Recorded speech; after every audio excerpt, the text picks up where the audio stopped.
IVM. Some people think that Geek Fruits is a show about technology, but it's not. It's actually about us nerds. But if you are a tech head, that's a term I just invented for you, then you should definitely check out Shunya One, hosted by entrepreneur Shiladitya. It's a roundtable discussion about all the tech things you can find in India. Every week, check out the biggest headlines to dissect and discuss from tech, business, and the business of tech. That's Shunya One, every week on the IVM podcast app and anywhere you like to listen to podcasts.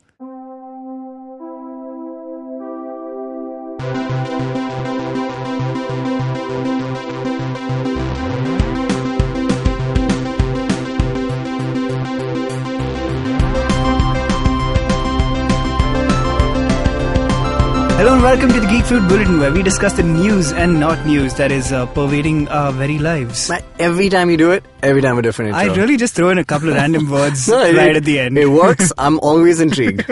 All right. Do you know this boy Zack Snyder? I've heard of him. He is still out here talking about the version of Justice League Man, he wanted to he's make. talking trash now, huh? He's talking like he's going for it. I think he's in that very zero f***s kind of, zero cares in the world right now. He's just saying whatever. It's so strange how aggressive he is about it. I think it's because his fans have been very aggressive and he's putting back the same energy. And I'm not saying that's a good idea. Yeah. But I think it's also because of the supremely poor reception that Justice League got. And, and everyone kind of puts it on Dawn of Justice. So, you know what? I just want to say, just before we talk about Zack Snyder. Yeah. Abhimanyu, my flatmate, and I watched Dawn of Justice quite often-ish. So we got the Blu-ray. We just started watching it again. I think we enjoy it. Remember you were an apologist for it? I still am. Yeah. So, I also like it. I knew history would be on my side. No, wait 1 second. I said that I didn't not hate it. Whatever. Back then also. Oh, it's a trash film. Let's be absolutely clear. Agreed. Yeah. But I think there are moments there that are pretty good. Do you know what? It's kind of like Mard Ko Dard. No, I'm just joking. I know. That's just straight up. That's too far.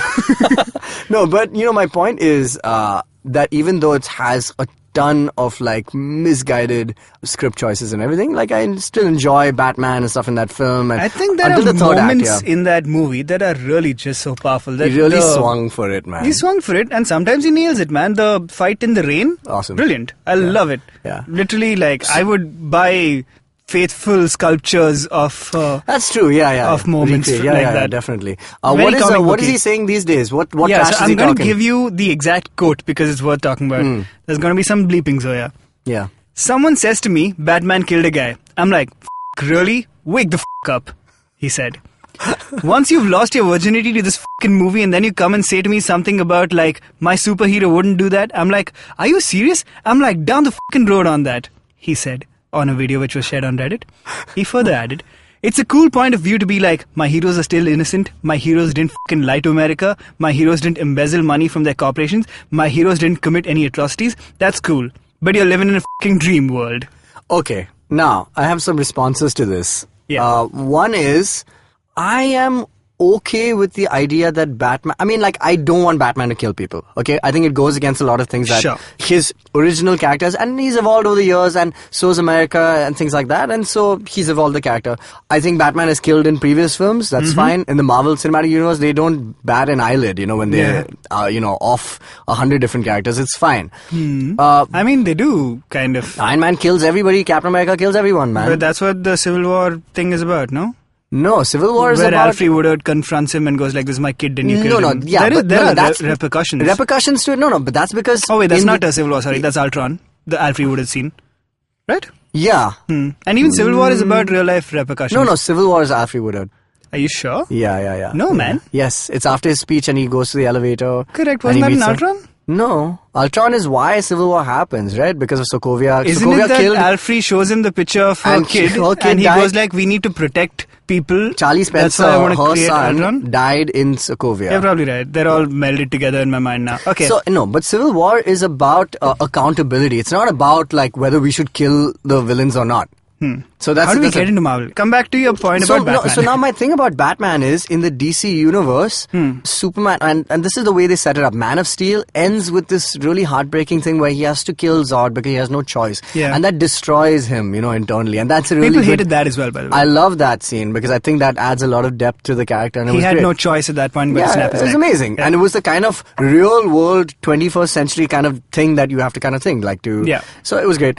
And they move on to Dawn of Justice, and this guy is straight off killing. So as an antithesis to Superman's character, that works, right? But this is, so to speak, a jaded Batman. He doesn't give a shit anymore. His family has been killed, so he's gonna kill, blah, blah, blah. So I'm okay with that. But I think his attack on this is America and all that stuff, Yeah. I don't think it has to, he doesn't have to kind of respond he doesn't have to be like, that's why, he's killing. No, man, you can make a version of Batman who doesn't kill and make that the entire premise of the film. Yeah. And, if you watch Daredevil season 2, that's the entire arc of Matt Murdock versus the Punisher, and I think that was amazingly well done. Yeah. And then season 3 kind of changes Matt Murdock's own perception of it, and where he wants to kill, but he's trying to hold on to his faith at the same time he's trying to kill. So I think there's still a dialogue for it Yeah. in cinema today, that you can also withhold the desire to kill people off or villains off. I don't think Batman necessarily has to kill because this is just America right now. I think Yeah. that doesn't make sense to me. So the argument, in a larger sense, is basically that if Batman is out here killing people willy-nilly, then why is he any better than a villain, except he happens to be on the side you think is right? Yeah. That's the philosophical I agree. debate And around it, right? my other thing was that Batman doesn't kill. I mean, there was a thing that Batman doesn't use guns, right? Yeah. That's because his parents were gunned down, and obviously that's an emotional thing for him. But to kill people, the Dark Knight trilogy kind of really just establishes that, we're no better than the villain. Yeah. And that fine line, which the Joker also says, I'm going to make you break your one rule. Which is the whole context of that that argument. So I kind of get why Zack Snyder, especially when such a big focus, like the Joker literally saying, I'm going to make you break your one rule, and him not actually breaking it. Yeah. Zack Snyder obviously wanted to go like, well, let's scan that. You fucking lost your virginity to the Dark Knight movies. Yeah, but one second, No? what is that? What I the don't know, man. is that about? What a such D-bag. Is he always He's such a jock, seems bro, like dude. Abhimanyu, when we were talking about this, sent me a message saying like, yeah, man, he probably just walked out of the gym and he was high on endorphins.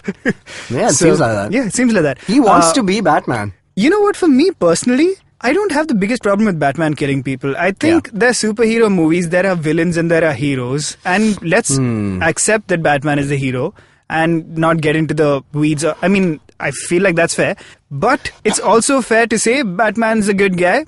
Sometimes he kills the bad guys. Fine, I'm okay with that. I think there are far bigger problems with this movie than whether or not the heroes are killing people. I mean, yeah, sure. I personally think Batman shouldn't kill people. I think that's just because his character was born out of this I agree. thing, Yeah, absolutely. The fact that, Iron Man kills people, I'm totally fine with that. Because Iron Man is this guy who was abducted by terrorists and he does his way and he's an arms dealer. He's been killing people his whole goddamn life. Yeah. Until he, decides that, oh, cool. And he's like he says, no, I've privatized, peace, whatever.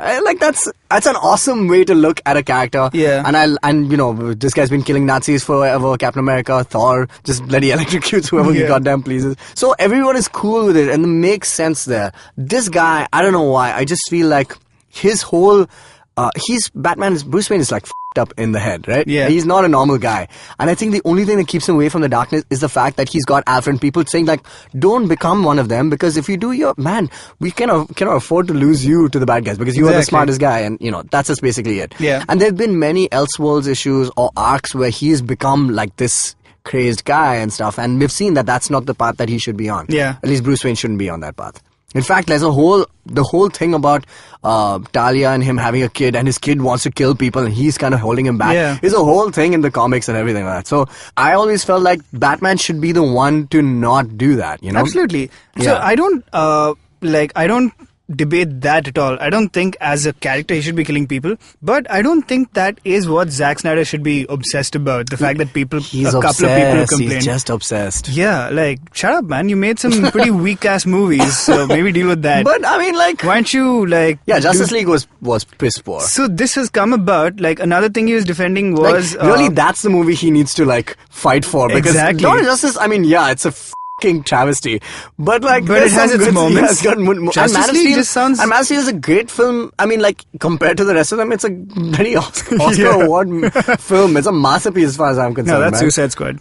Oscar award winning. Yeah, that's yeah, God. Anyway, so I was going to say what he's been talking about of late is the fact that he didn't get to make like the version of Justice League he wanted. So he's attacking his fans, who he thinks are total losers, who complained about what he did with Batman, going like, man, you fucking guys, do you even know what I wanted to do? I wanted to take the whole nightmare sequence from DOJ and put it into the Justice League. So you were getting a preview of what I wanted to make. Yeah, but he didn't get to do that. And he didn't get to do that because his fans are dicks, apparently. Or fans that's of, stupid. Yeah. I mean... Like, why are you being such a douche, man? The people didn't like it. Deal with it. You know? Exactly. Like, yeah. I And mean, Dinkar also- doesn't like Marco. I mean, deal with it. Yeah. Vasan, deal with it. People gotta deal with things, man. But, like, why be so militantly angry at your fans for not liking a movie? Which clearly you messed up. I mean, like, okay, like a good way to kind of contrast this is to Rian Johnson and the backlash on The Last Jedi. Mm-hmm. And that guy's handled it, like, in an amazing fashion. Like, yeah, I'm sure he must have felt like shit, but I think the guy stands by every decision, and also the fact that he made a really amazing film. It's a great movie. Let's be absolutely clear. The Last Jedi is a goddamn masterpiece, man. It's amazing. Hell yeah. Yeah, and there's no two ways about it. If you disagree, you're fucking dumb. you have no insight into cinema at all. God, I'm Sorry. seeing shades of Zack Snyder here. Yes. F you, man. You lost your virginity in these fucking Star Wars films. You have no idea. Okay, no, love it. I'm sorry. What did you think of the actual nightmare sequence, by the way? Because I again thought just as pure visuals, awesome. as a sequence, it was great. surreal. I loved dude, it. It was great. You know Batman wearing a camouflage jacket in the middle of a was desert, cool, man. surrounded by Superman like type that Nazis. is an action figure waiting to be bought, right? Yeah. And you're giving new dimension to the character. It's cool. I thought the cool parts of that film, I like that nightmare sequence. Mm-hmm. It's a huge gamble. That and the Flash coming back through time. We never saw payoff. There was no payoff for both of those apparently sequences. That was supposed to happen in Justice League 2 or 3 or whatever. But man, you gotta be damn sure that there's going to be one of those movies. He was. Man, how though? Like, I think that's why he's so after angry. Dawn of Justice, you thought that was gonna... I mean, but he had already made the sequence by then, I suppose. Yeah, I suppose. But then, like, or at least if you know that Justice League is gonna be a last film, pay it off then, dog. Pay it off then. Maybe have some point to those sequences in the movie itself. Like, and the this other thing gamble of, like, in Joss Whedon's case, you know how he forced that Thor in the lake scene into Ultron? Yeah, but still fine.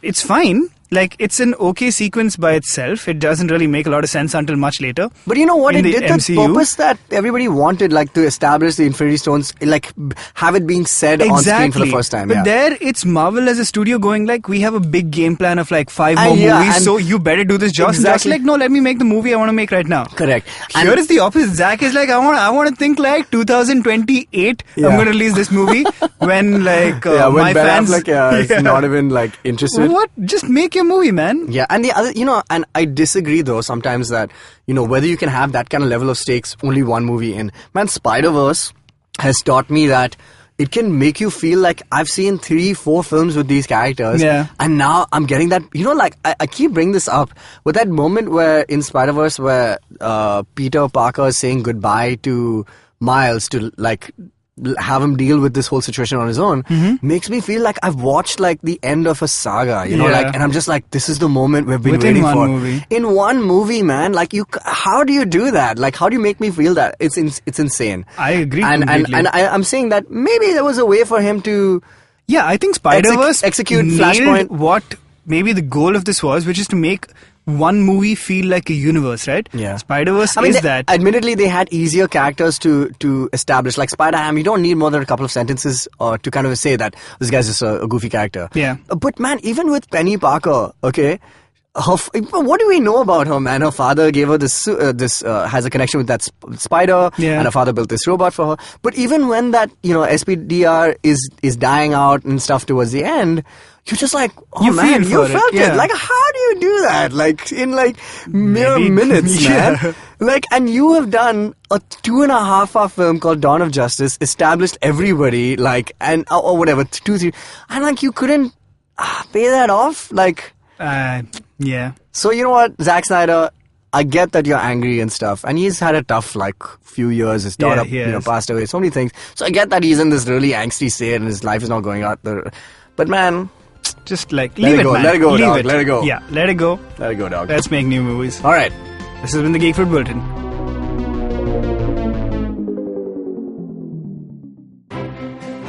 Hey Meghnad, do you know how to citizen? Hey Shreyas, do you know how to citizen? Hey Meghnad, do you know how to citizen? Hey Shreyas, let's just do a podcast about it. Let's do a podcast about it. A podcast is called How to Citizen.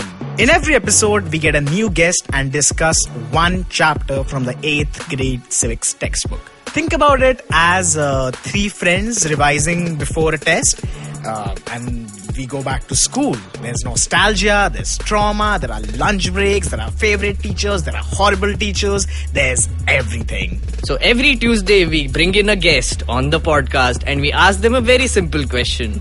Do you know how to citizen? Meghnad, I think the question is, do you know how to citizen? But Shreyas, I'm asking you this question. Do you know how to citizen?